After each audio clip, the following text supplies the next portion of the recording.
MacVoices at CES 2024. MacVoices is at CES in Las Vegas. I'm Chuck Joyner. Folks, we stopped by the Mudra booth to talk to Barry about what exactly Mudra does, what it means, and why you may be intrigued as to what you can do with your Apple Watch. Barry, it's great to see you. You too, Chuck. Thanks for being here. So tell me about Mudra. Well, we are a revolutionary gestural product. We're a wearable band. We've been around for 9 years. This is, I think, our 4th CES, and we actually won 2021 Best of CES. And this year is our first year where we actually have production. You can buy the product immediately, right now, at the show, although we're not allowed to sell at the show, but you could purchase it now and it'll be delivered next week. What took 9 years?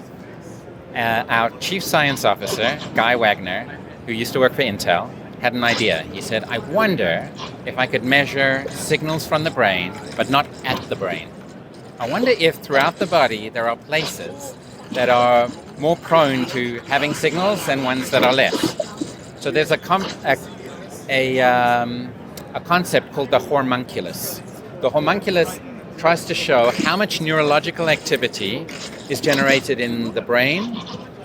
Is generated in the brain based on where in the body the neurological signals are needed. It turns out that 40% of neurological activity is used for the hands. So Guy said to himself, that's interesting. I wonder if I can detect that neurological signal. So it took him 3 years, banging away in his garage. Everybody told him he was mad. They said, the signal is so weak. Why don't you go EEG? Pick through the muscle. Much stronger signal. He's like, yeah, but it's not refined. So he spent 3 years and went deep down to try and capture your nerve signal literally from your brain.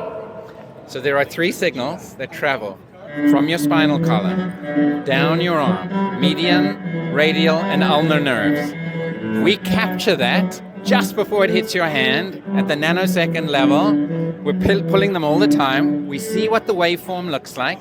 We capture the waveform. We compare it to an artificial intelligence large language model on the fly, on the band. And we say, this signal that you've just sent means increased pressure. This other signal that you just sent means decreased pressure. So we measure, compared to what you've just done, we compare it into a set of AI gestures that we have in our library. You, Barry, must have just done this. You've slid from the beginning of your YouTube video to the end of your YouTube video, or you've raised the volume. So to give you like a practical exemplar, assuming that these lights here were connected to Bluetooth, and assuming on my device here, I don't know if you can see from all the way over there, but I have 4 icons on my phone. One icon is for my iPad, one is for iMac, tablet, etc., right? But assuming I could control the lights, I would press lights, and I have at home Philips Hue light bulbs, which it does exactly this. I go like this, and I go down, and the lights dim. And I go like this, and the lights change color. Red, green, blue. So now take it to the eventual next step. So you and I, Chuck, are at CES 2026. And you're like, so Barry, what's new? I'm like, hey, Chuck, haven't seen you in 2 years. How's it going? I'm like, you want to see our new product? And you go, sure. So I say, check it out. So I put on my augmented wearable goggles, which are a combination between the Ray-Bans over here and the Vision Pro over here, which have finally met in the middle to create a product that we're all going to wear. And it feels light and comfortable, and it sees you, and the AI model recognizes Chuck. Oh, it's Chuck. And right here, I say, capture audio. Now, Chuck didn't notice that, but I'm capturing our whole conversation for later, so I can tell Asher. Now, of course, it would be polite of me to tell you I'm capturing our conversation. I was going to ask about that. But I'm trying to give you the idea of spatial computing needs a controller. No question. Okay, fair enough. What does spatial computing's controller look like? Okay, you could say spatial computing's controller is this. That's uncomfortable. And no one wants to do that all day. And there's actually something called gorilla hand syndrome, which if you present, which I used to do a lot, at the end of the day, your arms are so tired because you've been doing this all day. No one wants that either. So how do you solve that? Well, Apple seems to think that the solution is cameras. That is a short-term solution, agreed. But cameras need line of sight. If you don't have line of sight, what are you seeing? and you don't always have line of sight. You also have infrared problems. If you're in a very heat-sensitive environment, try pick up something that is a perfect motion. It's very difficult because the other infrared light will be difficult to capture. So we said, the spatial revolution's coming. 9 years ago, our chief science officer sat down. It took him 3 years to develop it, but it took us 6 years to bring it to market. CES 2024 is the first time we're selling it. It's a production-ready product. You can buy it right this second. You can have it on your wrist next week. You can control any device in the Apple ecosystem. I use it personally for my Apple TV. Personally, every day, I go into my Apple TV, I select, let's say, HBO. I'm inside HBO. I want to move across. I use my hand for perfect navigation. Select, raise volume, lower volume. The idea behind it is when the spatial revolution finally takes hold, and you see baby steps. When it finally takes hold, everyone's going to say, what's the perfect controller? And we believe we're it. Now, we don't believe we're the only controller. Sometimes audio's good. But when you're traveling through CES and 300 people are making the biggest noise ever, like the noise over here, sorry about that, and people are making noise, audio's not great. And you can't say, hey, SIRI, do so-and-so, right? Because it won't hear you. But if you do this, and that's your Hey Siri, then it'll activate it. So we believe that the coming spatial revolution requires something that's easily accessible, which are your hands, something that's easy to wear. People are already wearing an Apple Watch. There's an installed base of at least 100 million. And so we feel if we can just have like 0.5% of all the crazy Apple enthusiasts who want to use our product and see what it's like in the ecosystem, that's why we are here at CES 2024 presenting the Apple Mudra Band 2. It's $349, immediately available. And the two demos on either side, actually, if you'd like to see more about it, we can look at them, or you have more questions, I can go into the nitty-gritty of how it actually works. So you may backhand me out of the booth for this, but this feels a little Minority Report-ish. It's exactly Minority Report. Okay, so that's not an insult? No, okay. In fact, you have just described what I used to describe it. People say to me, have you seen Minority Report? Now, you and I, Chuck, have seen it. The people coming into the show, many of them weren't probably alive when it came Don't say that. Well, when was it, 2002? Probably so, yeah. That's like 21 years, right? And most of the young YouTubers who are coming to our booth are like 19, and when I ask them, have you seen Minority Report? I'm like, it's got Tom Cruise in it. They go,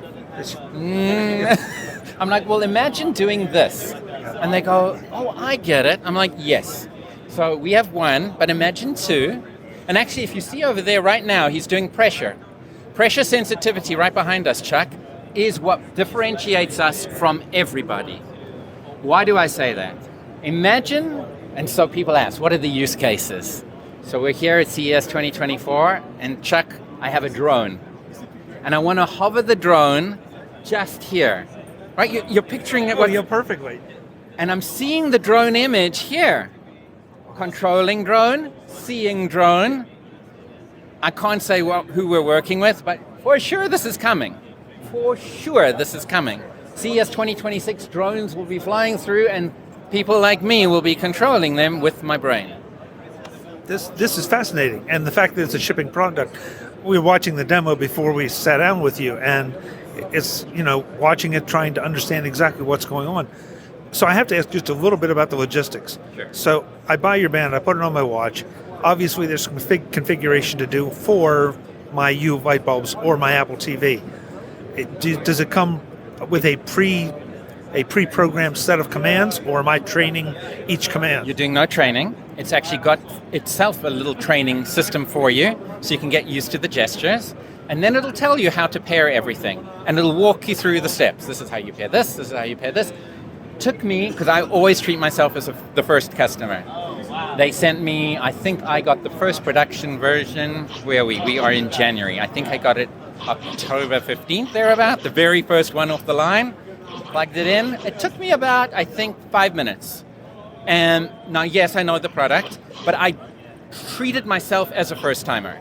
So I think I could have done it in 1 minute, because I know the product, but I went really slow, and I think in 5 minutes, most people should feel fairly comfortable using it. So you are telling me that if I want to do the volume, I'm doing this. If we've set it up for that, right. Or if your device has it set up for right. that. So the Apple, right now, Apple TV, I'm just talking about the dev stuff I'm doing. Yeah. The actual thing it can do right now is if you go in, you can actually move the bar, stop, pause, move the bar back. Full air mouse capabilities on any Apple device. So let's say you're giving a presentation and your device is all the way over there. You can control it entirely remotely, clicking as well. Clicking, pressing, dragging, dropping, sliding up, down, left, right. Anything you can do on your Apple device through any navigation means, you can now do with this. Now, like not tomorrow, right. now. And so I've got to ask, I mean, so if I decide I don't want this to trigger what you've programmed, do I have the opportunity at this point to create custom motions? Not yet. Okay. I mean, it would make sense. We would like that to be. Yeah, and when I joined the company, that was for me, that's the end result. Right. I'll tell you a secret. When I joined the company, what I saw for 2030 was American Sign Language being interpreted. I know that it might not be possible, but I'm a bit of a futurist, a closet futurist, and the way I see it, American Sign Language is dealing with gestures, right? If water, if I remember the signal, what's the water signal? I used to do it with my son. You have to go to your mouth like this, and it knows that it's water. And if we could detect that gesture for someone who is purely doing only sign language and say, you are communicating this word, and we could translate that, wouldn't that be phenomenal? So I know that it's not maybe possible, but this is the future I see, where we can take any kind of gesture, any kind of motion, and allow people to act more analog in their digital world. The perfect example I used to give was you come on United Airlines and you're watching the flight and you're trying to raise the volume, and it's such an analog experience, although they fixed it on this flight. This flight, I could use the touchscreen, but before it used to be up, up, up, down, down, down. If you do with our device like this, literally like turning a knob, that's how it does volume. Which is so natural. Yeah. I miss the analog volume switch. I really do. And I think we've taken a step back. By going digital, we've kind of lost ease of use. I don't know if you had an old hi-fi system, but doing this is much, much easier than click, click, click, click, click, click, click. So I feel that the analog types of experiences that we're used to, Mudra Band is going to bring, Mudra being gesture in Hindi, in Sanskrit, and Hindi, I think, as well. Mudra will bring to the entire world the freedom to control their spatial computing environment. This is absolutely fascinating. And again, I'm watching the demos, not just the videos, but the gentleman I think over here is actually doing it. Yeah, it's a real device. It's amazing. It's truly amazing. I'm just super excited because this is the first year that we've been shipping the device. Up until now, it's just been in prototype stage and beta testing. But we've had at least 1 year of beta testing, and now the device is ready for prime time. Excellent. Where do we send folks to learn more and see some of the demos that we're seeing here? Mudra-band.com or wearabledevices.co.il, which is our holding company. Wearable Devices is the main company. Mudra Band is the product. And we're shipping now, and there's a show special if the people here are watching, but only for the show. Barry, thank you for all the time. I know in CES it's kind of difficult, but this is fascinating, and again, I'm watching it work, so I need to go back and watch more of the demos now that I fully appreciate what I'm seeing. Thanks, Chuck. Thank you so much. Really appreciate it. Folks, we'll have more from CES in Las Vegas if I get out of this chair, because this is really comfortable. As always, thanks for watching. Visit MacVoices.com for show notes and to connect with Chuck on social media. Get involved in our Facebook group or like our Facebook page, and get more out of your Apple tech with MacVoices Magazine, free on Flipboard and on the web. And if you find value in it all, consider supporting us through either our Patreon campaign at patreon.com/MacVoices or by making a one-time donation via the PayPal link on our front page and in the show notes of each episode. You will join these fine people who help bring you Mac Voices.